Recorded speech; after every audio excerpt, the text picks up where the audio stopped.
Hello friends, this is Adam Shoemaker, Rector at St. Stephen's Episcopal Church in Charleston, here to offer a faith reflection on the 2016 film Qween of Katwe. Qween of Katwe.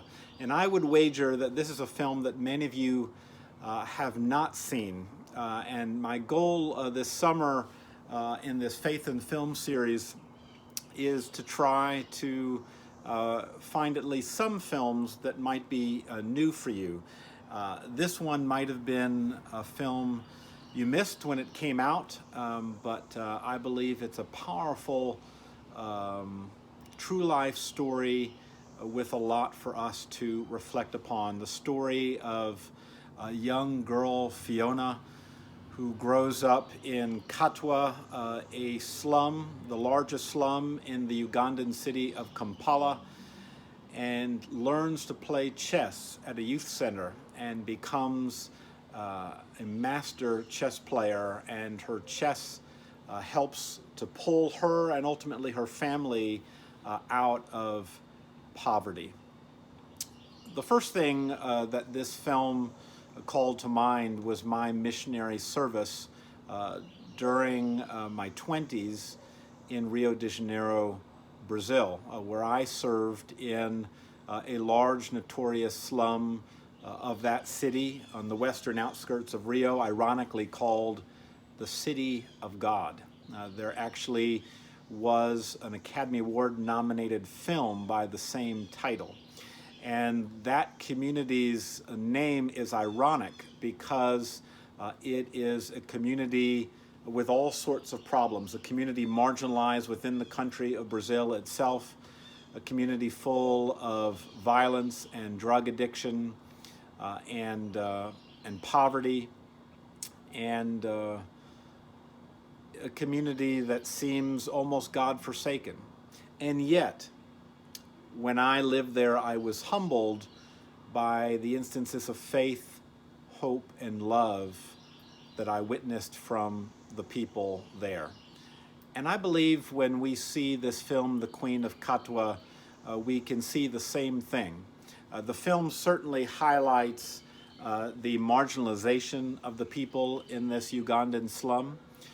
It highlights the struggles of the people, the way in which women especially are marginalized, which was true for me in the slum I lived in Brazil. It can seem almost God-forsaken, and yet there is faith, there is hope, and there is love. It calls to mind how I once heard the poor described as the eighth sacrament of the church. We, of course, in the church have 7 sacraments, the Eucharist and baptism being the 2 primary sacraments. But the poor have sometimes been referred to as the 8th sacrament. And a sacrament is an outward and visible sign of an inward and spiritual grace. A sacrament is a tangible reminder of the presence of God. And the poor can be thought of as the 8th sacrament, not only because the poor are very close to God's heart, and we see this in the life and witness of Jesus in the Gospels, but also because I believe the poor have a lot to teach the rest of the world, have spiritual insights that those of us with plenty sometimes struggle to understand. Because those who are poor, and I think we see this in the film, and I certainly saw this during my time in Brazil, don't have the privilege of believing that we can go it alone. Those of us with plenty sometimes can fool ourselves into thinking that we don't need God, that we don't need community. And those who are poor understand in an acute way that we were made for community, that we were made for relationship, and that in those relationships, those life-giving relationships with God and our neighbor, we are made more the people that we've been created to be in this world. And amid all of the difficult things that happen to Fiona in the film The Queen of Katwe, all the difficult things that happen to her family, the hardships that she faces, we can see faith, we can see hope, we can see love through the relationships in this Ugandan slum. The second thing that this film calls to mind is just how much in the Bible God is on the side of the underdog. How much God likes to surprise us, confound our expectations, and come to us in characters that often seem to be on the periphery of the story. In the Old Testament, God repeatedly comes to us through the younger sibling, amid a time in which the older siblings would have been thought to be most privileged. God comes in the form of the impoverished and the marginalized, just like the marginalized fisherman that Jesus calls to his side when he was choosing his disciples. And the story that Queen of Katwe really calls to mind is the Old Testament story of David and Goliath. Because Fiona in this film is certainly a character that embodies the biblical character of David. For Fiona's Goliath is embodied by the poverty in Katwe, by the discrimination that she faces as a young woman in this slum, embodied by all the odds that she has to overcome to ultimately achieve her goals. And the little scene in the film that reminds me of this is the scene when Fiona is being taught chess by another little girl in the youth center where she learns the game under the mentorship of a wonderful figure named Robert Katende. And the little girl who is teaching Fiona chess picks up a pawn and calls the pawn a little man, and demonstrates that if the pawn can get to the other side of the board, that pawn can become a queen. And she tells Fiona that she likes the game of chess because in chess, the little one can become the big one.